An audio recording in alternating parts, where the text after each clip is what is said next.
So, eto na ang episode 2 para sa ating SSS Pension Booster Program na kani-kanina lang ay nilaunch po ng SSS sa pamamagitan ng Usap Tayo program via live stream mga ka-vlogs. Ngayon po, samahan natin ang ating mga SSS executives kasama ang SSS President and CEO Rolando Ledesma Makasait kung ano nga po ba itong tinatawag na SSS Pension Booster. Ano ang mga benepisyo kung tayo ay mag-invest dito at magkano naman po ang minimum investment at gaano tayo nakakasiguro na safe ito, ano ang mga risk na mga factors po sa tinatawag natin na SSS Pension Booster.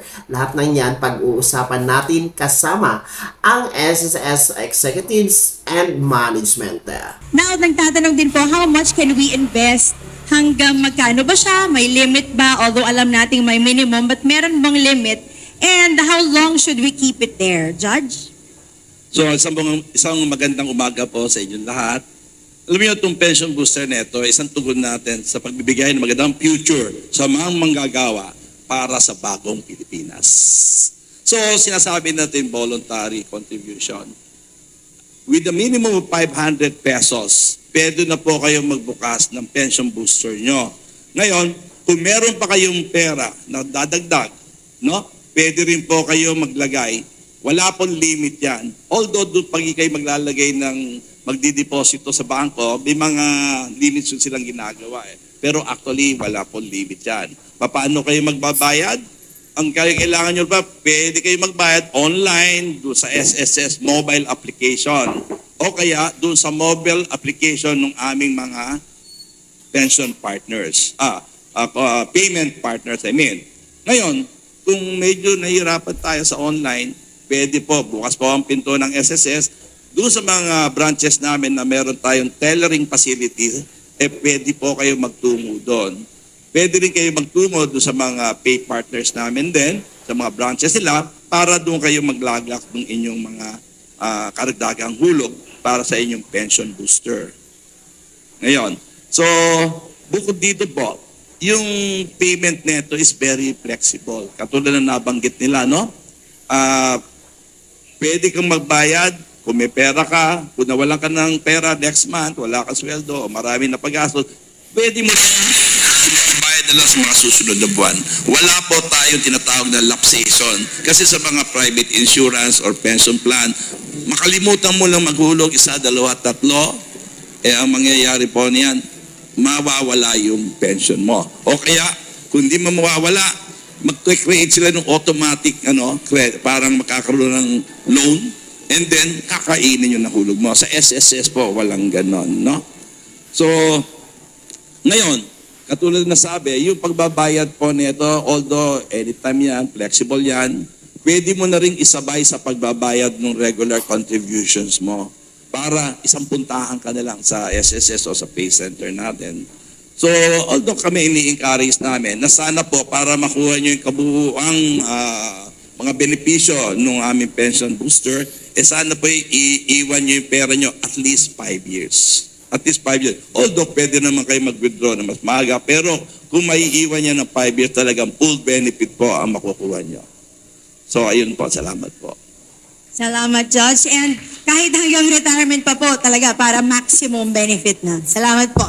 Now, ma'am, wait, there's more. Gusto nating malaman, ano din po ang mga benepisyo na pwede pang makuha with my SSS Pension Booster. Kahit kanina, talagang very flexible, ang taas ng return rate, and anytime you need it, you can get it. But of course, to maximize the full benefits, you can let it stay with us. Now, ma'am, Miss LV, would you like to answer that, ma'am, for the benefits po?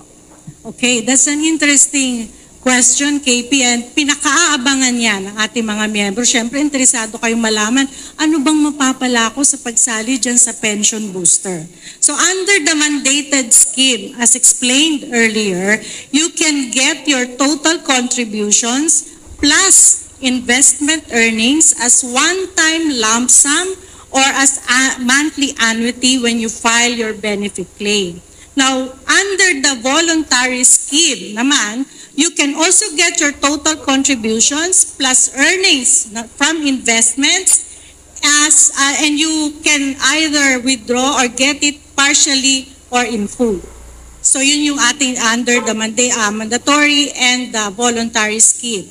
Now in case meron naman kayong urgent needs, cash needs, you can also get your total contributions plus investment earnings, either partially or in full, but we encourage you to make your savings stay in the fund for at least 5 years to maximize the potential earnings. So yun po yung mga nakalaan na mga benepisyo sa lahat ng sasali dito sa programa ng Pension Booster. Thank you very much, Ms. LV. Go ahead, sir. Gusto ko dagdagan. Ang ganda ng sinabi ni Ma'am LV, ni VP LV. Pero ito pong pension booster, inutos ko po kay SVP Ernie Francisco na pwede kayo umutang against it. Simple lang ko to. In the banking industry ho, we call it back to back. So kung may contribution ho kayo, say, 100,000, pwede kayo umutang maybe up to 100,000 Ernie or up to 90,000. So, pag may urgent need ho kayo, just borrow against it and pay again on these loans. No? Ito ho, 30-minute approval, sinabi ko kay Ernie. Ernie, actually gusto ko 3-minute approval. Ha? Ibig sabihin, kung may deposito siyang 10,000, pwede siya umutang 10,000 in 1 minute, Ernie. Ha? Si Ernie po ang head ng investments natin. Kasi po, kanya na yung pera eh. Di pwede siya. Sa kabila ho, sa iba ho, hindi pwede umutang. Dito ho, pwede kayo umutang. Kasi wala tayo, we have emergencies in life. Hospital, nagkasakit dito, pambayad sa tuition. Dito ho, pwede kayo umutang against your pension booster. So as you go along ho, nagagamit nyo rin yung pera ninyo. Okay? Thank you very much. So, dami talagang benefits. It gets built up and built up. Talagang ang dami nating mga use cases din na kinonsider for this. And of course, since andyan na yung interest natin to really enroll and invest, gusto natin malaman syempre kung saan natin ma-view or pwedeng ma-monitor ang ating pension booster account. Would like to endorse to Ms. Maribel. Yes, ma'am.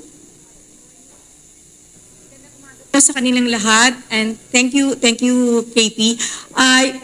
Tanong ko lang po, lahat po ba kayo ay meron ng My.SSS account? Importante po na bawat miyembro ay meron ng My.SSS account. Mag-register po tayo dun sa My.SSS account, and dun po makikita natin. Meron kasing iba, sir, yung gusto nila sinisilip-silip nila lagi kung magkano nang naiipon.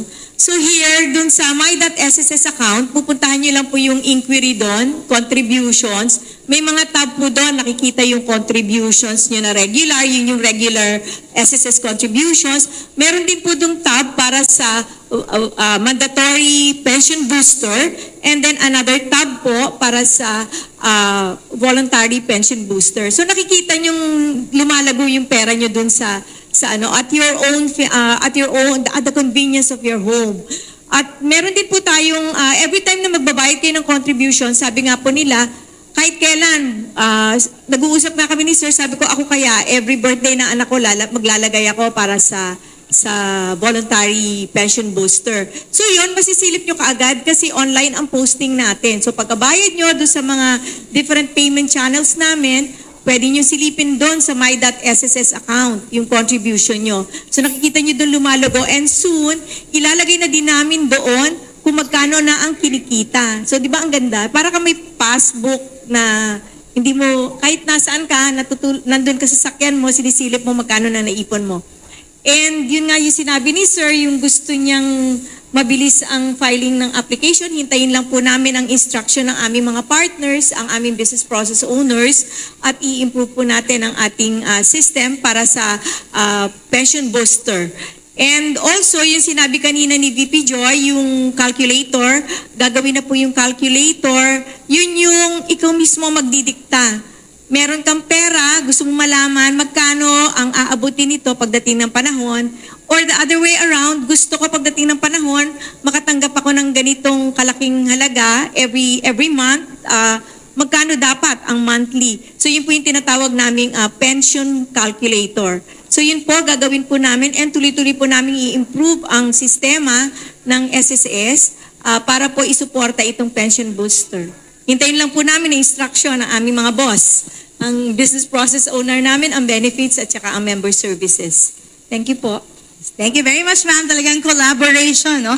Para talaga maka-benefit ang ating members. Maraming salamat po. And siguro mayroon na lang tayong last question.